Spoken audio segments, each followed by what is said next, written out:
अच्छा, जब कोई वेबसाइट क्रैश होती है तो सबसे पहले दिमाग में क्या आता है? यही ना कि कोई टेक्निकल गड़बड़ी होगी। पर क्या हो अगर वो कोई गड़बड़ नहीं बल्कि एक क्राइम सीन हो? आज हम साइबर अटैक्स की इसी दुनिया में गोता लगाएंगे, जहां कोड की हर लाइन एक सुराग बन सकती है और इस गुत्थी को सुलझाने के लिए चाहिए होते हैं डिजिटल जासूस। सोचिए, कभी कोई ऐसा अजीब सा ईमेल आया है या फिर अपनी फेवरेट वेबसाइट खोली और वो अचानक से बंद मिली। अक्सर हम इसे बस एक छोटी मोटी दिक्कत समझकर भूल जाते हैं, लेकिन असल में ये एक डिजिटल क्राइम सीन के पहले सुराग भी हो सकते हैं। तो चलिए इस डिजिटल क्राइम सीन पर अपनी इन्वेस्टिगेशन शुरू करते हैं। सबसे पहले ये समझना बहुत जरूरी है कि हम आखिर किस तरह के क्राइम से डील कर रहे हैं और इसके पीछे दांव पे क्या-क्या लगा है।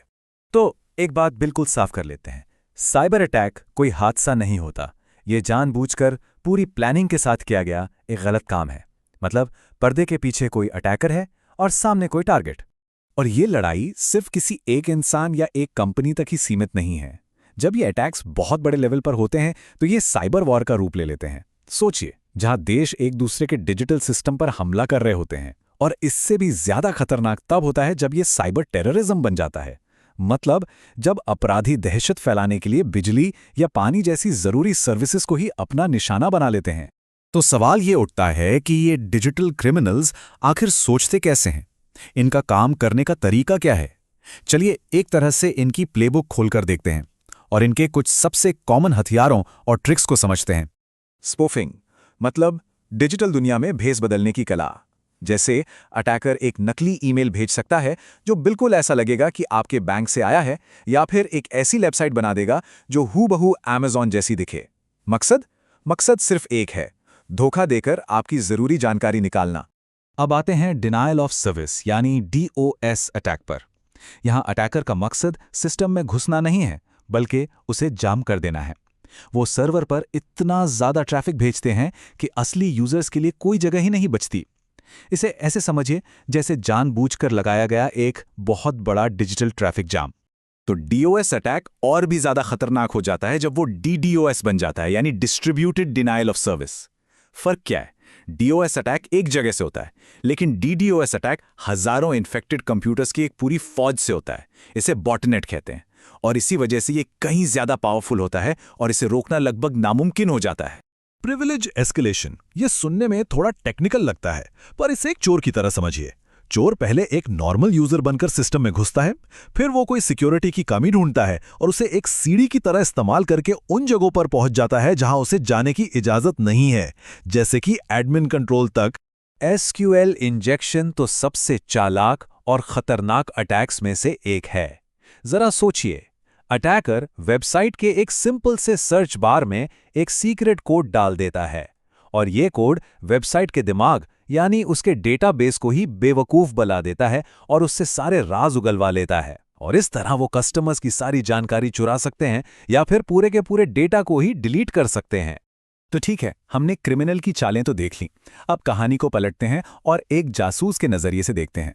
अटैक होने के बाद ये डिजिटल डिटेक्टिव्स ये डिजिटल फिंगरप्रिंट्स को ढूंढते कैसे हैं? बस यहीं से शुरू होता है असली फोरेंसिक इन्वेस्टिगेशन का काम। ये इन्वेस्टिगेशन बिल्कुल किसी फिजिकल क्राइम सीन की तरह ही बहुत मेथोडिक होती है, मतलब स्टेप बाय स्टेप। सबसे पहले डिजिटल क्राइम सीन को सिक्योर किया जाता है ताकि कोई भी सबूत मिट ना जाए। फिर हर छोटे बड़े सबूत को इकट्ठा करते हैं, जैसे लॉग फाइल्स, स्क्रिप्ट्स, सब कुछ। इसके बाद शुरू होता है असली जासूसी का काम, सबूतों को एनालाइज करके पूरी कहानी को जोड़ना और आखिर में जो कुछ भी मिलता है उसे एक डिटेल्ड रिपोर्ट में तैयार किया जाता है। कहते हैं ना, कोई भी क्रिमिनल परफेक्ट नहीं होता। अटैकर हमेशा अपने पीछे कुछ ना कुछ डिजिटल निशान छोड़ ही जाता है। ये सर्वर लॉग में कोई अजीब सी एंट्री हो सकती है, या फिर एक ही IP एड्रेस से हजारों बार लॉगिन करने की कोशिश, या फिर अटैक के दौरान बनी कोई रहस्यमयी फाइल। एक एक्सपर्ट जासूस को पता होता है कि इन सुरागों को कहां और कैसे ढूंढना है। लेकिन इतने बड़े डेटा के समंदर में से वो एक सुई कैसे ढूंढी जाए? भाई, इसके लिए इन्वेस्टिगेटर्स को भी अपने खास डिजिटल जासूसी टूल्स की जरूरत पड़ती है। तो चलिए जरा उनके टूल किट में झांक कर देखते हैं। यहां पर दो तरह के टूल्स बहुत काम आते हैं। एक तरफ है लॉग पार्सर जैसे टूल, जो एक डिजिटल मैग्नीफाइंग ग्लास की तरह है। ये इन्वेस्टिगेटर्स को लाखों लाइनों के कोड में से वो एक खास सुराग ढूंढने में मदद करते हैं।